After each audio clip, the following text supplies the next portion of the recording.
They'll give a good account of themselves.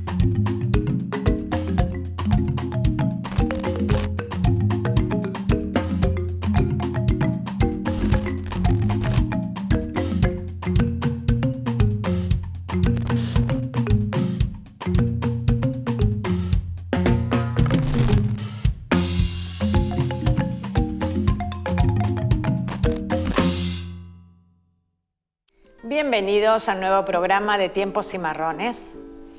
Hoy vamos a hablar de un tema muy interesante que ha tenido un sinfín de idas y venidas a lo largo del tiempo.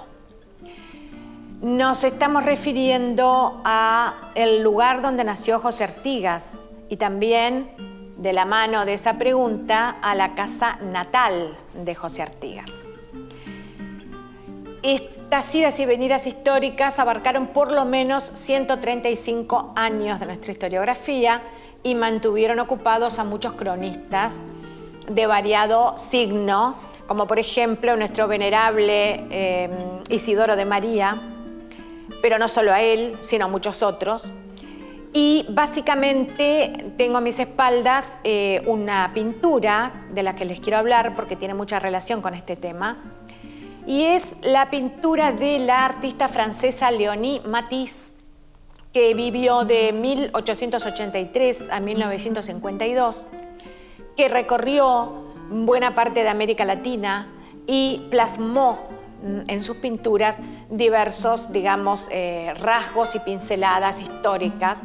Además, fue una artista de recreación histórica. Es decir, que así como se puede escribir una novela histórica, Léonie Matisse pintó cuadros históricos en escenarios que ella misma no presenció naturalmente. Estamos pensando, si miramos la lámina que yo les acabo de señalar, bueno, estamos hablando de una ciudad colonial, de una ciudad fuerte, estamos hablando de una ciudad que era una avanzada del Imperio Español en el Río de la Plata y que Léonie Matisse imagina, recrea en base a una profusa documentación histórica y elige recordarla en el momento en que ya está erigida la iglesia matriz. Por lo tanto, tenemos que ubicar esa recreación histórica a partir de 1805, puesto que la iglesia matriz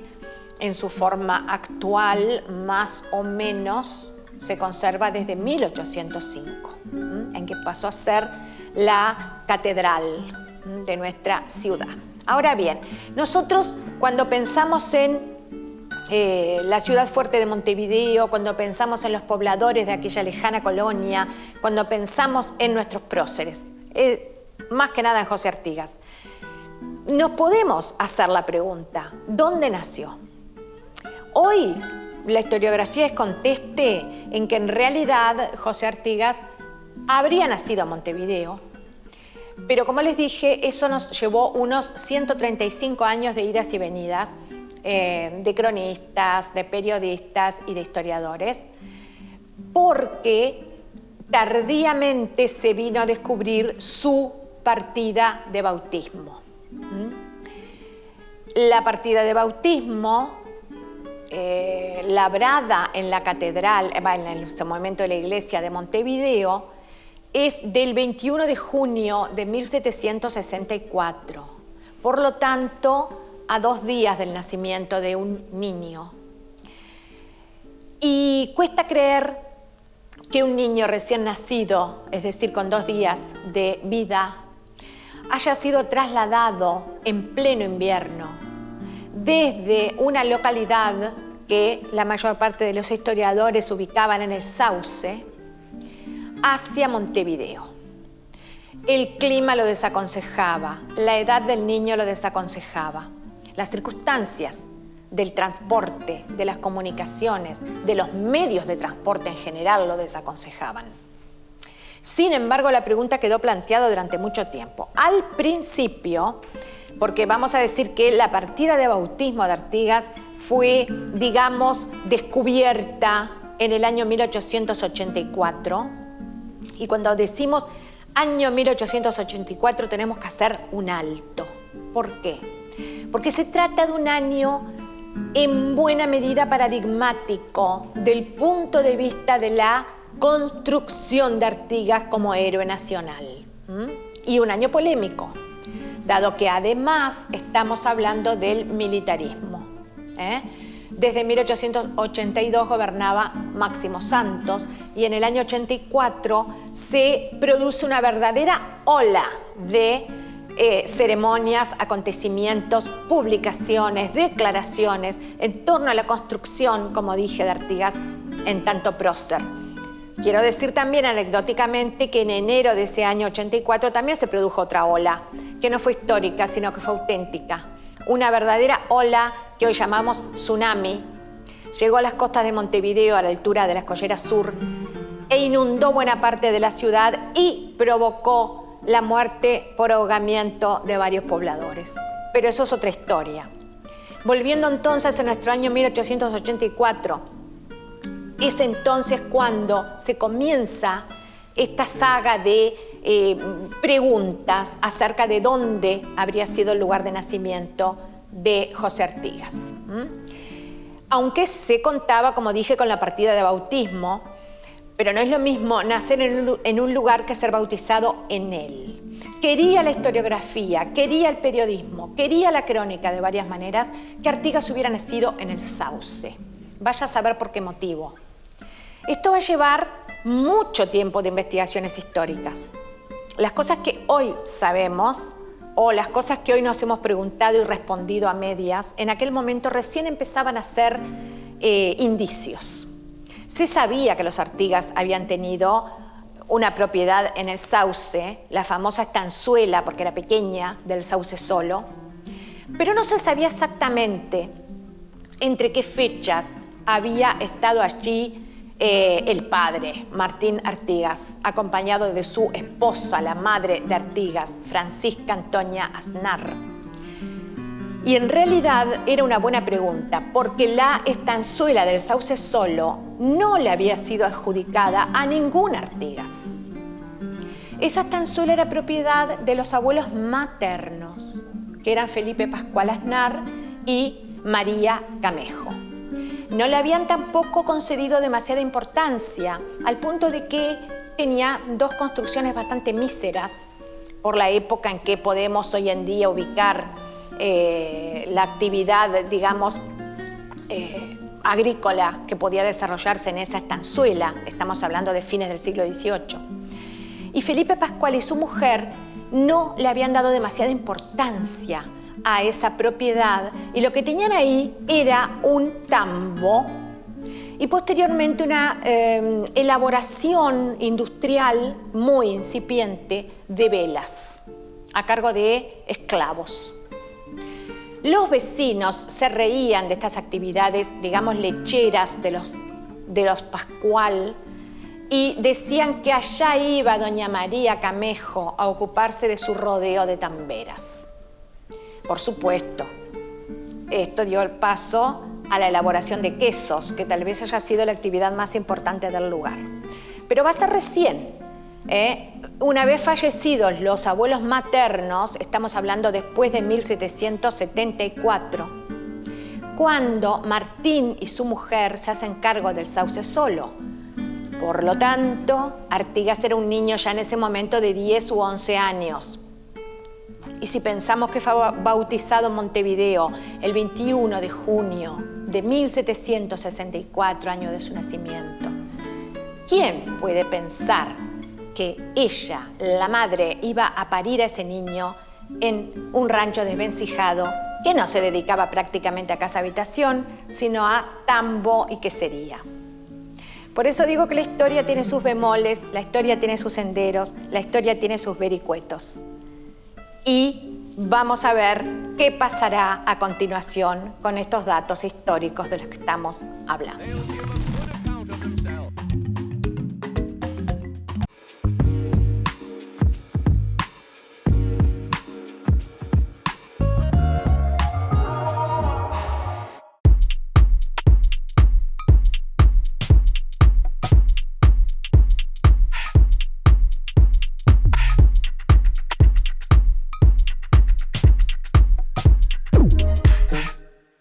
Hola, ¿qué tal? Soy el sapo de Titerías. No se pierdan el sábado sale Titerías por Esdrújula TV. Tienen que verlo, está buenazo.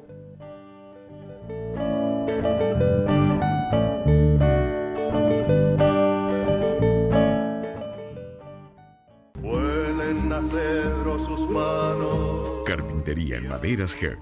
Placares de cocina y dormitorios, muebles de diseño y restauración. Trabajos garantidos. Responsabilidad y puntualidad.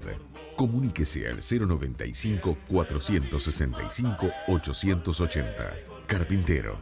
Lindo oficio. Carpintería Herc. Carpintero, lindo oficio. ¿Quién no lo quiere aprender?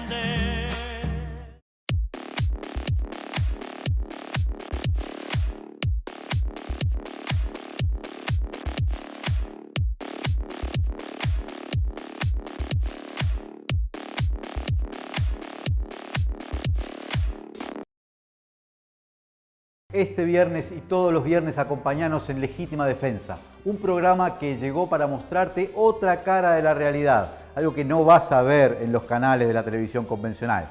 Nos podés ver este viernes y todos los viernes a partir de las 20 horas. Legítima Defensa, un programa para romper el blindaje.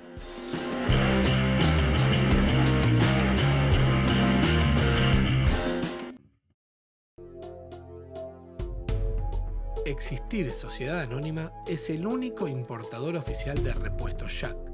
Trabaja tranquilo con repuestos originales y visítanos en nuestra nueva planta de la Ruta 1, kilómetro 28500.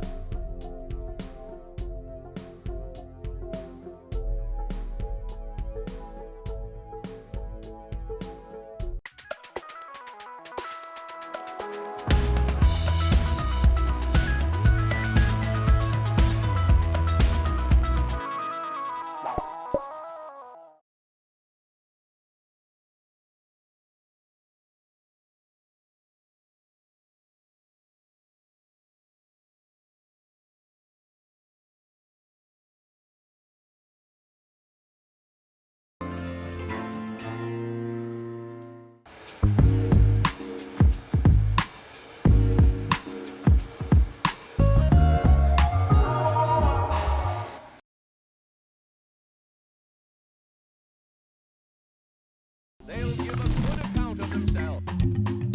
Continuando entonces con estos devaneos históricos sobre el lugar donde nació José Artigas, dije que habrían pasado unos 135 años desde que comenzó a plantearse la discusión y en realidad, ¿por qué hablé de esa fecha? Porque no hace mucho, desde el 2019, recién es que se está planteando la expropiación del solar en donde habría nacido José Artigas. Cito en las calles Cerrito y Colón. Hoy en día, un lugar que ha pasado por muchos avatares desde el punto de vista edilicio. Quiero adelantar desde ya que hacia 1833 las edificaciones, las casas, porque era más de una, que había en ese solar, estaban prácticamente derruidas, porque habían pasado unos 90 años. Es decir, que la casa estaba ya arañando el siglo, cuando en 1833 empieza a mostrar signos de decrepitud, en buena medida porque no había sido cuidada, no había sido mantenida adecuadamente. Y luego, la verdad es que hubo de todo en ese lugar, diferentes construcciones y diferentes negocios. Justamente esta edificación actual, ¿verdad?, que hoy se piensa expropiar, era uno de los tantos negocios, aunque en sí misma la finca es bastante antigua, uno de los tantos negocios sobre la calle Colón, que conoció su momento de auge. Ahora bien, si yo me refiero a los sitios en los cuales supuestamente habría nacido Artigas, tengo, por lo tanto, primero el Sauce, que estaría descartado porque en 1764 no existía allí ninguna casa habitación digna para vivir en ella y mucho menos para tener un niño. Segundo, se pensó también en Las Piedras, así genéricamente, porque el sauce pertenecía a la jurisdicción de Las Piedras. Se pensó también en una estancia, una pequeña estancia que le había sido concedida a el abuelo Juan Antonio Artigas en la región de Pando, es decir que se tuvieron en cuenta varias posibilidades. Esa estancia próxima al arroyo de Pando, que le fue adjudicada a Juan Antonio Artigas, estaba en la familia desde el año 1728, quiere decir desde prácticamente la fundación de Montevideo. Y bueno, fue justamente, pasó a ser propiedad de esa estancia de Pando de Martín Artigas. Martín Artigas a su vez acumuló otras propiedades importantes, entre ellas la estancia de Casupá, que era su favorita, era su preferida. En tanto la madre de Artigas tenía como lugar preferido en el mundo el sauce. Pero esto va a pasar, como dije, mucho después. Van a tener que pasar muchos años para que Francisca decida construir una buena casa azotea en el sauce, siendo ya Artigas un hombre hecho y derecho, ¿no es verdad? Así que bueno, la pregunta se mantenía, y a pesar de que en el año 1884 había sido, digamos, descubierta la partida de bautismo en la Catedral de Montevideo, aún así había mucha gente que decía, en 1921, por ejemplo, y cito a Orestes Araujo en su Diccionario Geográfico de Uruguay, que Artigas habría nacido en el Sauce, y las ceremonias patrióticas se oficiaban cada año en el Sauce. Estamos hablando de ya iniciado el siglo XX, pero esto se va a extender hasta 1940 más o menos. Se van a seguir oficiando las ceremonias patrióticas, que está muy bien, porque al fin de cuentas fue una de las tantas casas de la familia, pero no el lugar de su nacimiento, de acuerdo a la historiografía. Y así llegamos al año 1940. En el año 1940 aparece un historiador, Juan Antonio Gadea, que va a escribir una obra muy bonita de leer, muy disfrutable, por cierto, que se llama El ambiente hogareño donde nació Artigas, que comenzó siendo publicada en periódicos.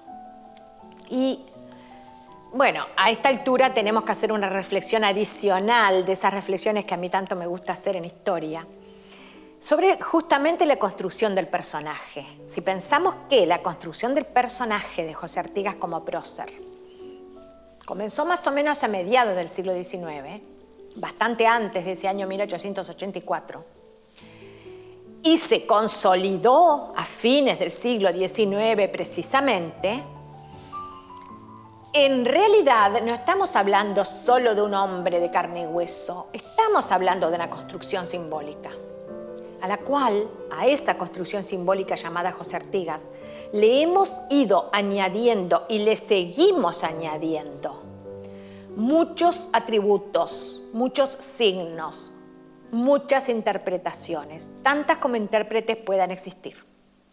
Lo importante es que eso es lo único que explica las idas y venidas que hemos tenido a propósito de la figura de Artigas, a propósito de su elevación a un rango jerárquico muy misterioso, por cierto, que es el de prócer. Nos podríamos preguntar incluso desde la filosofía, ¿qué significa para nosotros, para todos nosotros, en tanto uruguayos, hablar de alguien, de un personaje histórico como prócer? Creo que esa figura está en perpetua construcción y así lo seguirá estando. Pero volviendo a la pregunta original, Artigas no habría nacido en el Sauce, no habría nacido en la estancia de Pando de su abuelo, pero por supuesto, no habría nacido ni que hablar en Casupá, pero sí habría nacido en Montevideo. Y ahí nos hacemos la otra pregunta. Si nació en Montevideo, ¿nació en esa casa? ¿En esa casa de la que estamos hablando? que el Estado uruguayo ha pensado expropiar? Estamos hablando entonces de la casa de Colón y Cerrito. Y la siguiente pregunta es, ¿existe algún tipo de recreación histórica de cómo fue esa casa? Bueno, sí existe. Tenemos, por ejemplo, la pintura de Federico Reilly, un pintor uruguayo muy conocido, fallecido creo que en el 2014, es decir, que es contemporáneo Reilly, quien pinta la más bonita reconstrucción de esa casa natal. Eso por un lado. Por otro lado tenemos también el magnífico dibujo del arquitecto Carlos Ott sobre esa casa natal. Quiere decir que entre ambas producciones, entre el dibujo y la pintura, tenemos un buen espacio para observar y para hacer reflexiones. Del punto de vista arquitectónico, sí, claro, pero también desde el punto de vista social, familiar, cultural, que rodeó a esa familia. Si nació en Colón y Cerrito, luego nació en el ambiente hogareño de la abuela materna, no en el seno de la familia Artigas, es decir, de sus abuelos paternos. Martín Artigas tenía múltiples obligaciones por la época en que va a nacer su hijo y no estaba casi nunca en la ciudad. Tenía que ejercer, como digo, múltiples ocupaciones que lo llevaban a la campaña. La campaña era en ese momento todavía una región bastante inexplorada, bastante bravía y salvaje. Y esas incursiones del padre de Martín Artigas le llevaban a veces meses. Y es lógico suponer que Francisca, rodeada de sus primeros hijos, viviera con su madre, María, a la que por otra parte la unía una relación afectiva muy importante. No olvidemos que, si bien María tuvo otros hijos de su primer matrimonio, Francisca es la única hija de su unión con Felipe Pascual Aznar. Y esa única hija es además la hija de la vejez. Porque si pensamos que el promedio de vida en esa época era un poco menor que el actual, aunque en general los habitantes de Montevideo gozaron de muy buena salud y llegaron a ser añosos, aún así se estima que María tuvo a Francisca a los 43 años, lo cual sigue siendo una edad, bueno, digamos, respetable para tener un hijo. Más en esa época. Estamos hablando de que cuando nace Francisca, sus hermanas del primer matrimonio de su madre eran mujeres ya casadas y con hijos.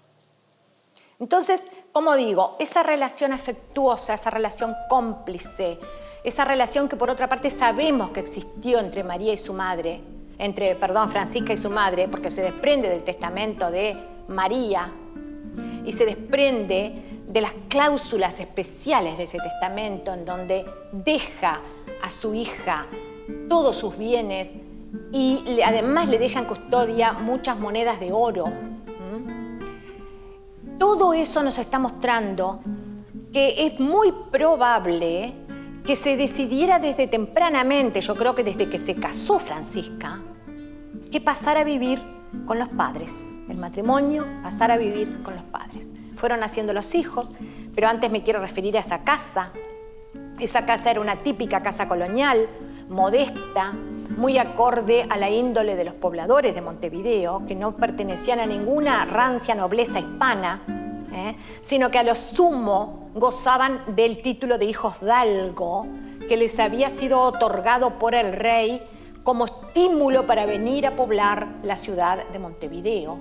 Estamos hablando, puede que algunos de ellos tuvieran otros títulos de nobleza en sus tierras, como sería el caso de la propia María Camejo, pero no obstante seguía siendo una sociedad humilde, laboriosa, sufrida, bien consciente del trabajo que da labrarse un porvenir.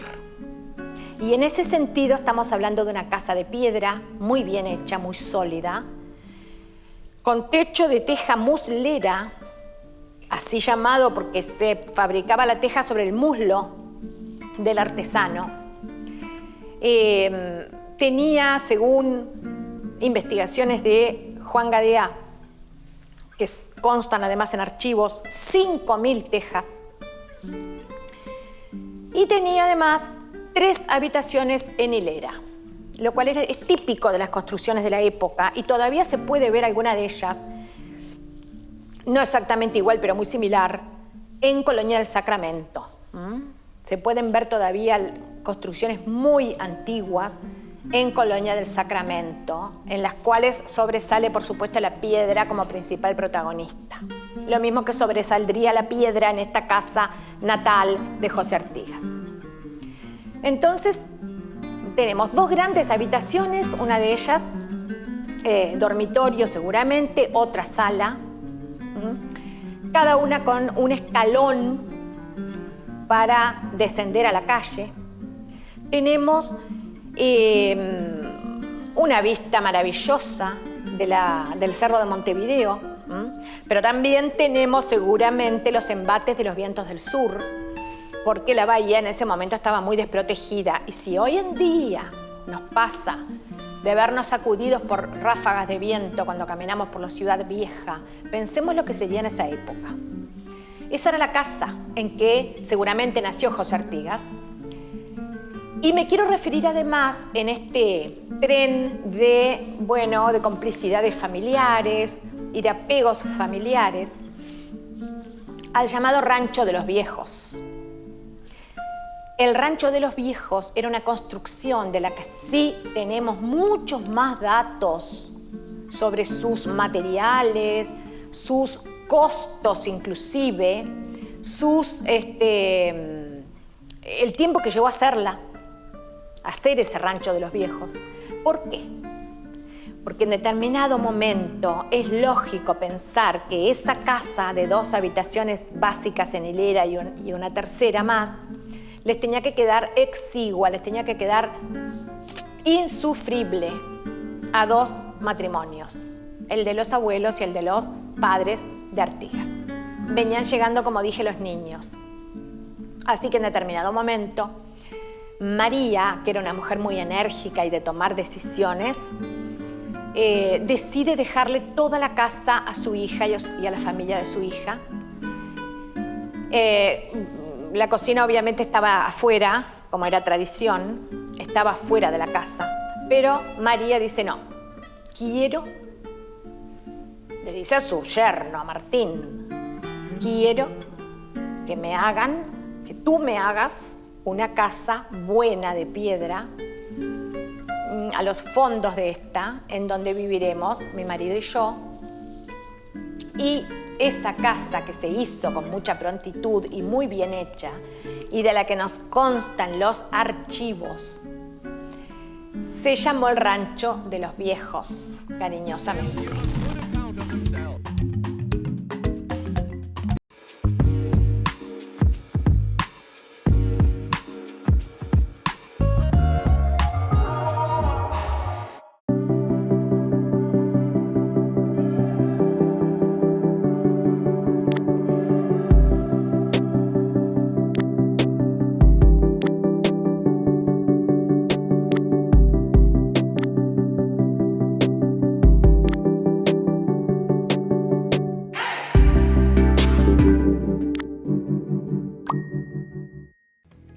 Todas las semanas los invitamos a un viaje interdimensional por el mundo del cómic, la ciencia ficción, la fantasía, los juegos y más. ¿Dónde? Acá, en Esdrújula TV, Perdidos en el Éter, Visiotron, transmisiones digitales para un mundo post-apocalíptico.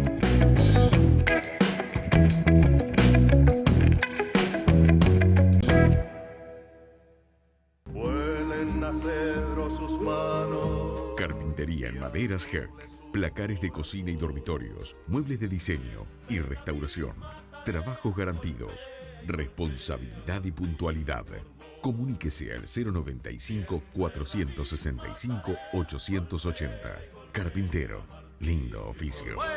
Carpintería Herc. Carpintero, lindo oficio, ¿quién no lo quiere aprender?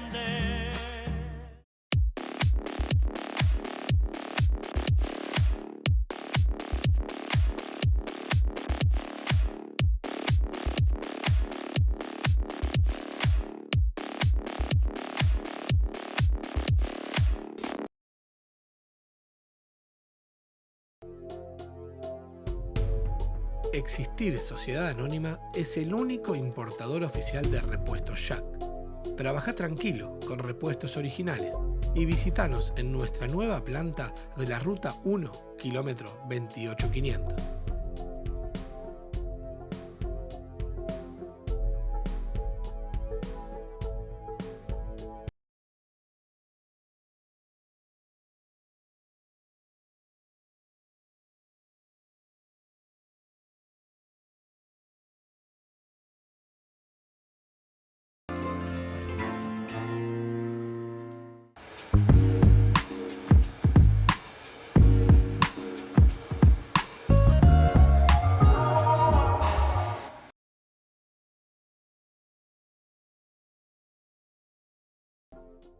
They'll give a good account of themselves. Después de tantas idas y venidas históricas, Artigas nació, ¿verdad?, en esa casa. Y el propio Isidoro de María, ese cronista del que les hablé al comienzo de esta charla, de este programa, el propio Isidoro de María tuvo la honestidad intelectual de reconocer que se había equivocado. Lo hizo en 1900. Dijo Isidoro de María: yo creía que Artigas había nacido en el Sauce. Después llegué a pensar que había nacido en algún otro lugar y ahora creo que nació en Cerrito y Colón. Y además quiero acá recordar que en determinado momento la familia de Isidoro de María se va a unir con la familia Artigas, porque el hijo de Artigas, el único hijo legítimo, el que tuvo con su prima Rafaela Rosalía Villagrán, se llamó José María. Y ese hijo se casó con una hija de Isidoro de María. Por lo tanto, Isidoro de María tenía un interés adicional en ocuparse de esta historia, dado que su sangre de alguna forma había quedado enlazada con la de quien ya para 1900 estaba perfilado como un prócer. Y como decíamos entonces, en ese edificio, casi derrumbado en 1833, nació Artigas y se halla actualmente edificada una casa. No sé qué número tendrá en este momento esa casa, pero cuando habló Isidoro de María llevaba el número 71. ¿Cómo se llamaba antiguamente? No se llamaban Colón y Cerrito, se llamaban San Benito y San Luis. Bueno, es una pena, yo sé que ustedes estarán pensando lo mismo que yo, que no se haya conservado. La casa medía unos 15 metros de largo por unos 6 de ancho. Era la medida de uno de los dormitorios o piezas, 6 de ancho. Y tenía una altura de 2,5 metros en las entradas y 4 metros en la cumbrera. Y además me gustaría, para ir cerrando nuestro capítulo de hoy, pensar en ese niño que hasta los 13 años aproximadamente, o los 14, se crió en Montevideo, aunque a partir de los 11 años empezó a ausentarse cada vez más de la ciudad amurallada. Ya he dicho alguna vez, y lo voy a repetir hoy, los padres de Artigas, como muchos otros jóvenes pertenecientes a esa generación, comenzaron a detestar a la ciudad de Montevideo. Llegaron a sentir, no diré odio, pero sí una gran animadversión y, por qué no, una gran incomodidad de permanecer dentro de sus muros por variados motivos, entre ellos por las competencias que hubo en su momento durante la colonia con la guarnición militar. De ahí que, bueno, si sacamos la cuenta, 1775, este niño de 11 años ya empieza a frecuentar la estancia del Sauce Solo, en la cual hoy, por cierto, hay un museo y algunas excavaciones arqueológicas que vale la pena ver. Y muy poco tiempo después, 3 años después aproximadamente, ya se pierde. Se pierde en el horizonte de una campaña agreste, bravía, pero que para él seguramente era fascinante. Y comienza lo que para muchos cronistas, incluso contemporáneos de José Artigas, se denominó su vida suelta. Pero eso es otra historia.